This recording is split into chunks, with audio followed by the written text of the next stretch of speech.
Hey everyone, thanks for tuning in. I really appreciate you stopping by.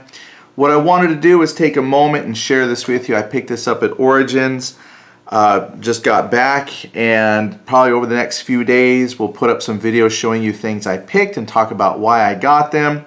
Specifically want to talk about Warhammer Fantasy Roleplay. So don't really call this a review, this is just more of a, my excitement at getting a new game. I saw this there at the Origins Cubicle 7 booth. I looked at some of the other games they had there, but this one really stuck out to me because I had bought the PDF a few months ago when it released, but it just didn't really stick with me. It didn't really catch my attention. It felt like a real chore to read. But when I actually got to Origins and had the book in my hand, it just felt better. I guess I thought I was a PDF person. Apparently I really like books. Nothing beats just having the actual book in your hand. So I went ahead and picked it up. Artwork is gorgeous. I think Cubicle 7 does some amazing artwork. I know there's a lot of games out there with just as good artwork, but this kind of reminded me of the style of like the One Ring, and I just really like it. I thought it was great. Not all of the book is these nice full color plates, but it's got some stuff here every once in a while that just really screams theme. So I was like, cool. Now, as far as the book versus PDF, I don't know. The British guy I was talking to, he had a fantastic accent. When we were talking about it, the way he just explained things made everything kind of click. It's not like he explained all the rules to me, but he just kind of walked through some of my concerns and, kind of put it to right. So I went ahead and picked it up. Now, just kind of run through my experience with the game and what's in the book.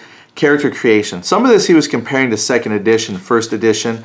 That's what I played with like nearly 30 years ago, were some of the older versions of the game. So a lot of that essence has been retained, but they've made changes in there just because, new version, they want to keep it up to date and whatnot. So it is not the same as 1st and 2nd edition. Completely different than 3rd edition. I did like 3rd edition, but this is going back more towards the roots.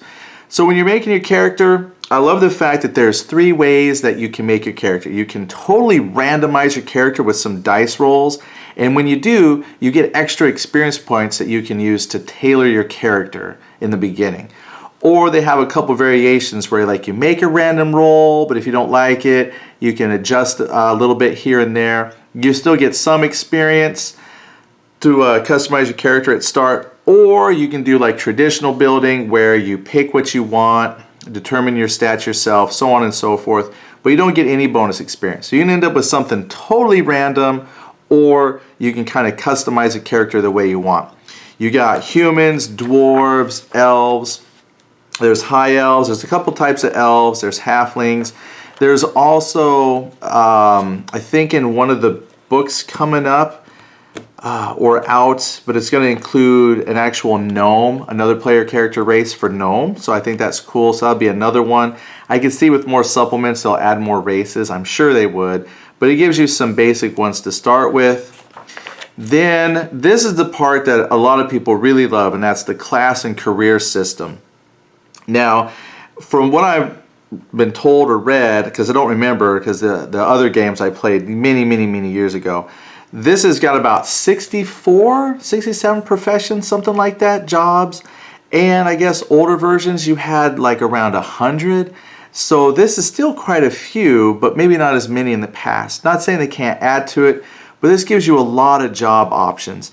Now, when I was talking to the guy at the booth, what he said in the old editions is your characters did hit a wall where they couldn't progress much further in their chosen career, and that's why switching careers was so important, because that's how you got new skills as you move from place to place and job to job. Here, you could actually stick with one job your entire career and never go to anything else, because they made it so certain skill advances go on forever. I guess the old versions, I don't remember, but you capped out at some point. Here, you can stick with one job and just advance to your heart's content until you bought out all the talents and things like that. Then maybe move over. So this lets you stay in a job that you like for a lot longer without having to switch. Although switching is still there. You just have about 64 classes or so to do it. Now, one thing I did read in a forum was that the experience to do that is insanely high, to like max out a career. But you know, on thinking about it, it's like, well, since there's no levels, the experience you spend to buy skills and stats and things like that, you might eventually just have to get more experience points from adventures. There's nothing that says the Dungeon Master can't give you more experience points to develop your character. It just really depends on your campaign, I think. So you could have a campaign with lots of experience, you can change jobs often, get powerful characters, no different than any other game. So I'm willing to give that a shot. See what it takes to advance up. So your attributes you can buy, you get what are called advancements. You can also increase skills that you get, the talents, which is all explained here in the beginning. Then you get your equipment, standing, you know, just the basic stuff of character development. Just what's special here is the fact that you have so many careers to go through. What's nice is going through like elf name generator, I thought was cool, but it also has that for like dwarves, ideas on how to name them, eye color table. So little things to flesh out your character. Personal goals, party goals. And some of this kind of reminds me of stuff from 3rd edition where you have like your party goals, like what do you want your party to accomplish, and then you get experience for accomplishing goals. Same with personal goals. So nothing, I don't think, too super complicated to get your character built. Just using the experience points to buy your advancements to raise your skills and things might be the only thing you might read once or twice to get down. But again, so far, nothing that's been too super complicated. There are a lot of rules though, I'll give you that. In the beginning, again, it goes over how to raise your class skills, how to buy your talents, and then what to do once you're ready to switch over to another career. And there's a lot in the careers. What I like about this though, especially since I've got the PDF, when I play, I'm just going to print out a page for whatever profession a character has. That way all the information they need to run it is on a page. And this is all you need. Unlike, I hate to mention other games, but some games you got several pages per job. This has got one page, and then you have to look at the other pages to get your skill descriptions, talents, and things like that. But as you progress and build your character, and you go through the levels of your progression, you have like where it says silver, silver, gold. This is your standing. There's also like brass. So you can have your social levels associated with your class. This here is your advancement scheme for your stats. So like ballistic skill you can raise without limits.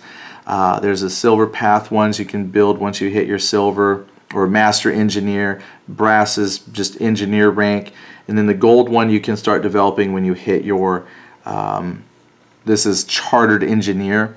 Also, it's got the ability to earn cash in between missions. You make some rolls, and you're just the fact that you're an engineer, you go off and do jobs for people. So there's a lot that goes on with your career beyond just simply saying, hey, here's the stats I need for combat. However, that's the tough part. If you do play in combat heavy type games, some of these professions might seem like a waste. But as far as role play opportunities go, man, who wouldn't want to play a lawyer?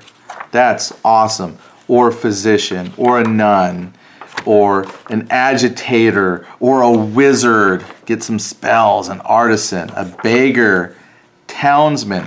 Now, it might look like these are alphabetically out of sync, but it does have it by category. So there's like big categories like warrior that has several types of warriors, that kind of stuff like that. So this is organized by group. Like for example, this one is, what does that say? Here's the burghers. Here's then the courtiers, advisor. So again, I mean, just so much. A good chunk of the book is just these classes, and they're all very flavorful. I think they're pretty cool. They got a lot of differences, similarities. Really gives you a chance to really kind of flesh out a character of interest to you. Outlaws, grave robbers, racketeers, thieves, cavalry peoples, protagonists, pit fighters. So yeah, look at that. I mean, let's see. Just if you could imagine the thickness here, because, you know, there's a good chunk here. I think the rules section is a little bit thicker than this, so there's just a huge dedicated section to jobs. Then skills and talents, descriptions of your skills, there's some languages. So really, not much different than, say, a traditional game. Lots of skills that you can develop. And again, I'm just kind of flipping through. Yeah, and then eventually you are in the rules section. How do you put all that to work? And that's kind of what I wanted to talk about today, which I thought was cool after reading. So let's look at the book here real quick. Eventually we got more skills. With the rules, talks about all kinds of stuff: diseases, amputations, combat damage, critical hits, wounds, healing. Again, a lot of stuff that you get in other games. A lot of it's all in here. And then here we got the in-between adventures, how your character lives their life when they're not out on the road. Religion, huge section on religion. That's very important for Warhammer, with all the chaos gods and good gods and stuff like that. Eventually we got some spells. Even the spells have short descriptions. Here's some of the gods. Minor miscast table, spell lists. They have a small, I'll call it a small bestiary section as well towards the back. Oh, here's a history timeline of the area you're playing in. So if you want to get caught up on Warhammer lore, consumer guide on equipment, items. Hirelings, got to have hirelings. Then your bestiary, a small bestiary, but it's got some pretty cool artwork for creatures. Yeah, I'm just flipping through because, again, this wasn't like a review. I just wanted to share some thoughts that I had. So really, after getting the book, I'm just reminded how it is just a role-playing game. Nothing to be scared about. Nothing that will prevent you from playing other games that you have. But it does bring some of its own mechanics to it. So one thing that I think was pretty neat was the idea of opposed roll. So basically, Starter Set gives you this really cool percentile die. I thought they were kind of cool. You might have better percentile die. They're kind of hard to read at first. You got to pick them up because they got all this artwork on there. But overall, I think they're pretty cool. Now, basically, it's roll under your skill if you want to succeed at like basic checks. So if you have a pickpocketing skill of 62, you want to roll your dice. And lucky me, I rolled a 56. That's the basic pass-fail kind of a thing. And I was a little bit disappointed with that until I actually started reading through the rule book. And this was something the guy didn't tell me about.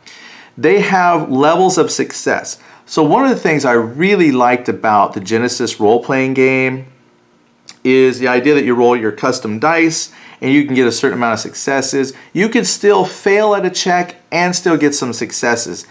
That's actually baked into this system, and I don't know if that was part of first or second edition before, definitely part of third edition, but here they do success levels. So if you have a skill and you roll your dice and you roll under, you subtract the tens from the tens of your skill and get the difference. So for example, if I have a skill that's at 62 and I roll a 51, I passed, and I have a success level of +1 because 5 from 6 is 1.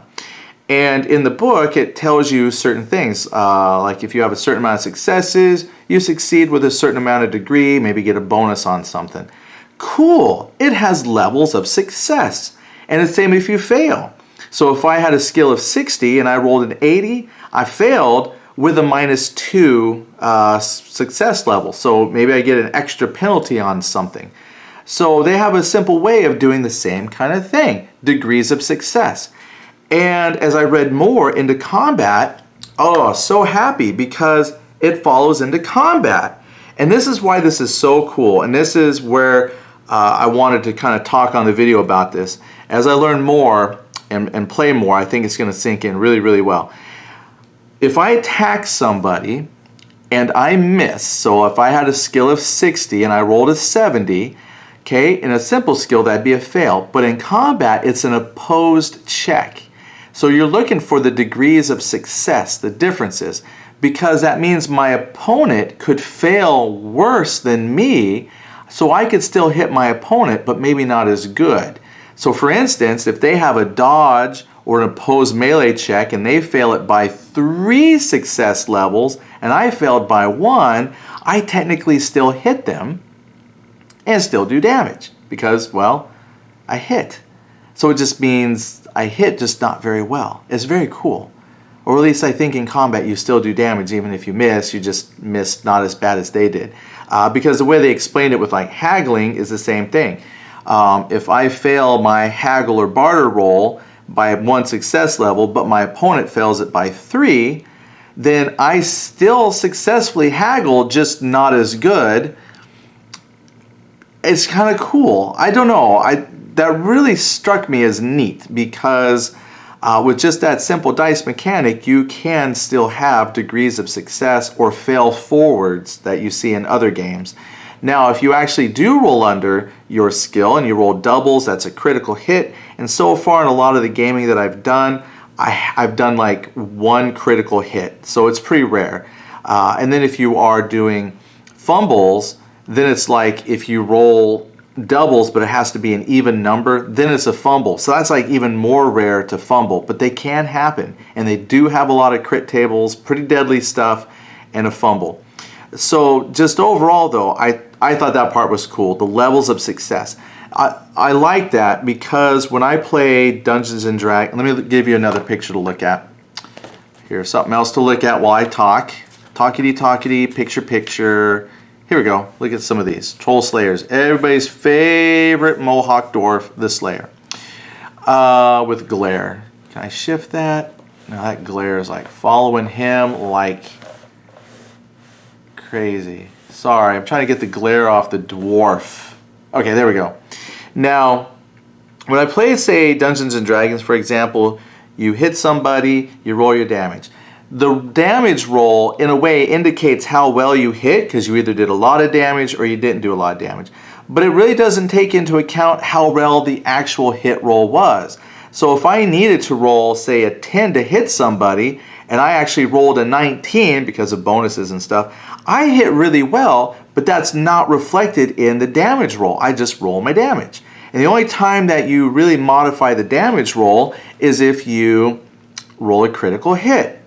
Okay? Now, here, this is very cool because those levels of success can play into your hit and your damage. So if you do hit, your weapon will do a certain amount of damage based on strength and whatnot, like a lot of other games, but the success level between your hit and your opponent's defense could give you extra damage on the hit. Great, just like Genesis, which is where I keep kind of comparing back to on some things.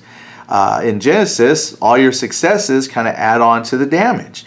So here, the differences in my success levels add to the damage. So if somebody really rolls horribly on their defense roll or their opposed melee check or dodge, and I roll really good on my attack, I'm going to end up doing a lot of damage to somebody. And to me, that just made sense.